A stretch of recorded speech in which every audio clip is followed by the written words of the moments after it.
कहना है द्वापर कलयुग में राम बाप की आत्मा जो है भारत में ही कैसे जन्म लेंगे या बाहर फॉरेन में भी लेंगे? बता तो दिया। शिव बाप आते हैं, वो 21 जन्म की बादशाही देते हैं। वो है रूहानी बाप, वो रूहानी बादशाही देने वाला है। वो सतयुग त्रेता में रूहानी बादशाही चलती है। फिर जिस्मानी बादशाही भी मिलती है या नहीं मिलती है? किससे मिलती है? जिस्मानी बाप से जिस्मानी बादशाही, रूहानी बाप से रूहानी बादशाही। धर्म स्थापन नहीं करता है जिस्मानी बाप, धर्म की स्थापना में सहयोगी नहीं बनता है। विधर्मियों की स्थापना नहीं करता है। विधर्मियों में जन्म तो लेता है, लेकिन किस लिए जन्म लेता है? धर्म की वृद्धि के लिए जन्म नहीं लेता, लेकिन उस धर्म के जो अच्छे अच्छे स्टैंडर्ड बच्चे हैं उनको भी राजाई मिलनी चाहिए या नहीं मिलनी चाहिए? तो उनको राजाई स्थापन करने में मदद देने के लिए जिस्मानी बाप का भी पार्ट नुदा हुआ है। तो उसके लिए एक जन्म ही काफी है या अनेक जन्म लेना जरूरी है? हैं?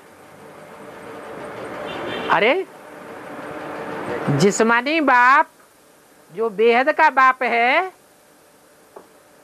जब रूहानी बाप आता है तो एक जन्म में ही सारे संस्कार भरता है या अनेक जन्मों में संस्कार भरता है?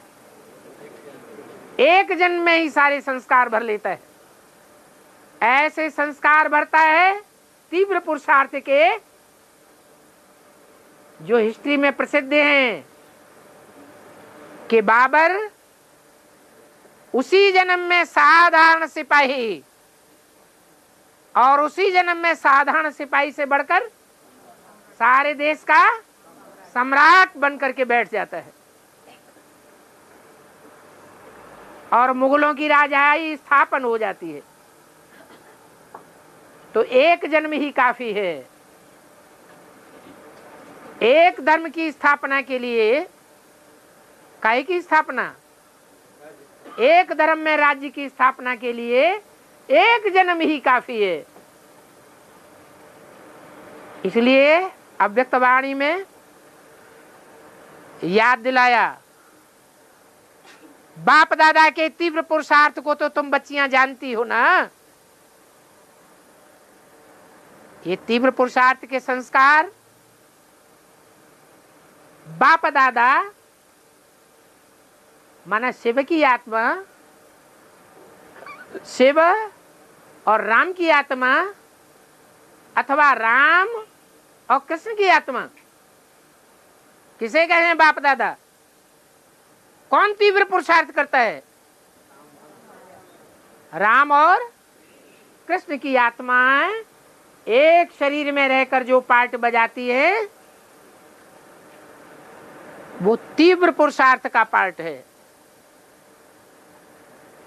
वो संगम युग में ही भरा जाता है और दूसरे युग में सिर्फ प्ले करने का पार्ट है, भरने का पार्ट नहीं है। तो एक धर्म की स्थापना करने में, राज्य तैयार करने में एक जन्म जो है वो नुदा हुआ है। तो 10 धर्मों में कितने जन्म होने चाहिए? 10 धर्म की स्थापना राज्य की करने में ज्यादा से ज्यादा 10 जन्म ही काफी है। बाकी काम पूरा हुआ तो रूहानी बाप वापस चला जाता है या बैठा रहता है?